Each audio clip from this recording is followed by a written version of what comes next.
evening, everyone. My name is Leisel Grayson. Today you are all here to learn about different types of brushing techniques and why it's so important. Well, the reason it's so important is simple. We all have teeth, and they need to be brushed. So this is why I'm standing before you today, to educate you on the proper brushing techniques. First, let's discuss the facts. There are over 500 different types of bacteria in your mouth. Some are good, and some are bad. Now, if you still have too many good bacteria, it can become bad. Now, this bacteria can actually turn into something called plaque. Plaque you can kind of think of as a sweater on your teeth. It's that fuzzy feeling that you get whenever you forget to brush. Now, if you do not brush your teeth and this plaque stays on your teeth, it can start building layer by layer and remineralize to form tartar. Now, tartar is not something you can remove yourself. You actually have to go get that removed by the hygienist. It is very difficult to remove. Now, according to Price, quote, "Brushing and flossing together do not kill the germs that colonize to form dental plaque. It just scatters them so they can't reach critical mass," unquote.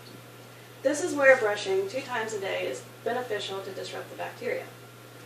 Plaque forms every 12 to 24 hours, so you can see why it's so important to brush twice a day, especially at night so you can get rid of the bacteria from throughout the day.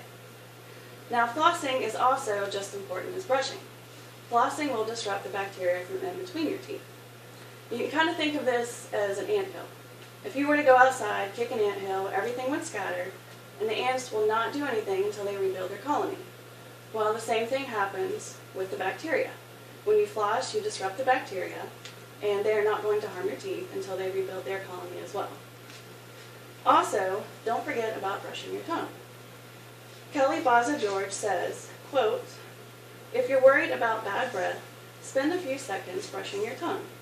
This can help remove bacteria that causes bad breath," unquote. Now, all too often, we brush our teeth and forget about our tongue. Now, our tongue is where most of the bacteria lives. So let's make our tongue feel important and brush it too. Now, if you don't like brushing your tongue, they also provide tongue scrapers, which work just as well, if not better. Next, let's move on to discuss the proper procedures. There are different types of brushing techniques you can use to fit your lifestyle. The first we will talk about is manual. The first is a rolling technique. Now, this technique, you actually take your toothbrush and angle it up in about a 45-degree angle, and you just do a slight rolling motion down towards the edge. Now, this is actually good for adults and for children, but the only problem with this is it actually does not clean under your gums. The next one we have is called the charters.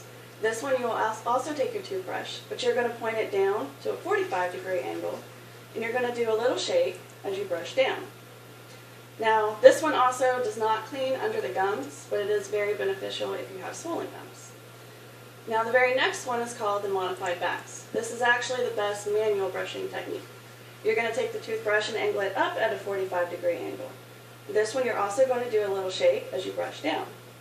The reason this one is actually the best is because it does clean underneath the gums. We also have the Stillman's, which is very similar to the modified bass. You're also going to angle your toothbrush up, but it's going to be laid on the gums just a little more. You're going to do a little shake as you brush down as well. Now, with the Stillman's and the modified bass, the only problem with this is if you have too hard of a brush or you push too hard, you can actually lacerate the tissue. Now, we also do have one called the circular. This technique is just like it sounds. You're going to brush in big circular motions. Now, this one is actually very good for children because it's easy for them to grasp the concept of the circular motion. Now, we also do have electric toothbrushes such as the Sonicare and the Oral-B. Although these are pricey, they are very beneficial, especially for children who lack the dexterity of actually getting the circular motion, and also for individuals with arthritis in their hands. Now, whichever way you choose, just remember the magic number is 2 minutes to brush your teeth. Now, there's also a certain flossing technique as well. Our teeth are not square, so we cannot just stick the floss straight down and straight back up. Our teeth are actually slightly rounded, so we need to make sure that we put the floss in a C position. That way we're wrapping the floss completely around the tooth, and make sure you do remember to do both sides. Lastly, we are going to discuss oral health. I looked up the definition of health on infoplease.com. It says, quote, "Health is the freedom from disease or ailment," unquote. Now, this also relates to oral health as well. If you don't take care of your teeth, you can actually get something called periodontal disease. Now this starts with poor or lack of oral hygiene, allowing bad bacteria to overthrow the good bacteria. And so just to reiterate, this is why correct brushing and flossing techniques are so important. In conclusion, I just want you to remember to brush twice a day for 2 minutes and floss daily to disrupt bacteria. This will help prevent periodontal disease and keep a healthy smile. I hope now you are able to better understand different methods and proper procedures you can use to maintain oral health. And just remember this, floss the ones you want to keep. Thank you for your time.